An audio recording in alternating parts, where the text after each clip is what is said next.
हर खबर पर होगी आपकी पकड़। डाउनलोड कीजिए एबीपी लाइव ऐप। दिल्ली में कोरोना संक्रमण को लेकर हालात दिनों दिन खराब होते जा रहे हैं और जुलाई अंत तक दिल्ली में कुल मामले 5 लाख को भी पार कर सकते हैं। ऐसा हम नहीं कह रहे, बल्कि दिल्ली के उपराज्यपाल कार्यालय में दिल्ली डिजास्टर मैनेजमेंट अथॉरिटी यानी दिल्ली आपदा प्रबंधन की जो बैठक हुई है, उस दौरान एक प्रेजेंटेशन में ये बताया गया है जिस तरीके से दिल्ली में मौजूदा ग्रोथ रेट है और मामले जो डबलिंग हो रहे हैं वो 12.6 दिनों में हो रहे हैं और मौजूदा ग्रोथ रेट 5.4 की है। और इस वजह से जो आंकड़े हैं वो यही दिखा रहे हैं कि जल्द ही यानी कि जून के अंत होते होते दिल्ली में मामले 1 लाख तक हो सकते हैं, 13 जुलाई तक 2 लाख, और अगर यही दर रही तो फिर 31 जुलाई तक 5 लाख से ज़्यादा मामले हो सकते हैं। इस दौरान ये भी बताया गया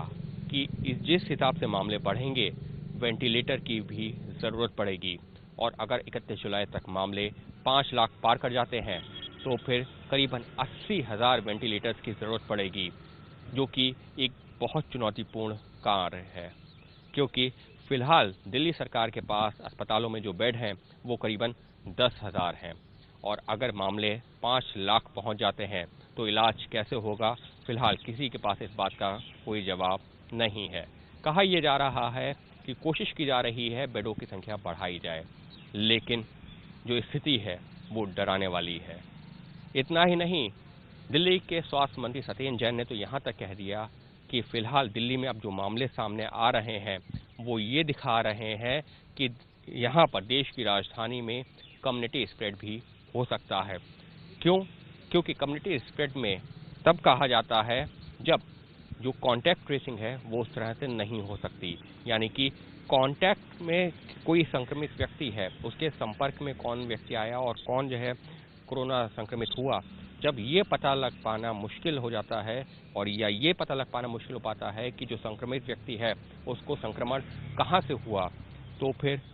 वो कम्युनिटी स्प्रेड की तरफ इशारा करता है। और फिलहाल दिल्ली में कई ऐसे मामले सामने आ चुके हैं। हालांकि उपराज्यपाल के कार्यालय में जो मीटिंग हुई है उस दौरान आईसीएमआर की तरफ से कहा गया कि फिलहाल दिल्ली में कम्युनिटी स्प्रेड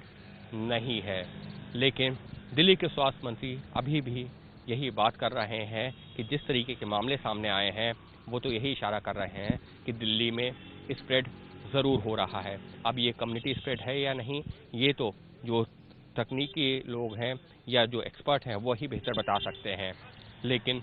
जो दिल्ली में हालात हैं वो निश्चित तौर पर चिंताजनक है क्योंकि लगातार मामले बढ़ रहे हैं और फिलहाल देश की राजधानी दिल्ली में जो रिकवरी रेट है वो देश की तुलना में कम है, वहीं जो ग्रोथ रेट है वो देश की तुलना में ज़्यादा है, डबलिंग रेट देश की तुलना में कम है और इस वजह से ये हालात चिंताजनक हैं। अगर इसी हिसाब से मामले बढ़ते रहे तो वो दिन दूर नहीं जब दिल्ली में हालात और ज़्यादा भयावह हो जाएंगे। अभी ही लोगों को अस्पतालों के चक्कर लगाने पड़ रहे हैं, अस्पताल में एडमिशन नहीं मिल रहा है और ऐसे में अगर मामले 5 लाख तक पहुंच जाते हैं और उसमें से एक्टिव केसेस अगर ये भी मान लिया जाए कि 50% रिकवरी रेट भी हो जाता है, 55% भी हो जाता है, तब भी करीबन 2 से 2.5 लाख के बीच में मामले होंगे और 2 से 2.5 लाख लोगों को अगर उसमें से 50,000 लोगों को भी बेड की ज़रूरत पड़ी तो फिर वो बेड कहाँ से इंतज़ाम होगा और इस वजह से हालात चिंताजनक बने हुए हैं। हालांकि बैठक में कोई ठोस नतीजा तो नहीं निकला, लेकिन लगातार अब ये ज़रूर कहा जा रहा है कि जल्द से जल्द बेडों का इंतज़ाम करना पड़ेगा, ख़ास तौर पर वेंटिलेटर्स का इंतज़ाम भी करना पड़ेगा क्योंकि अगर हालात इसी तरह भयावह बने रहे और डबलिंग रेट 12.6 दिन का ही बना रहा, ये नहीं सुधरा, तो फिर आने वाले दिनों में मुश्किलें और ज़्यादा बढ़ सकती हैं। ये है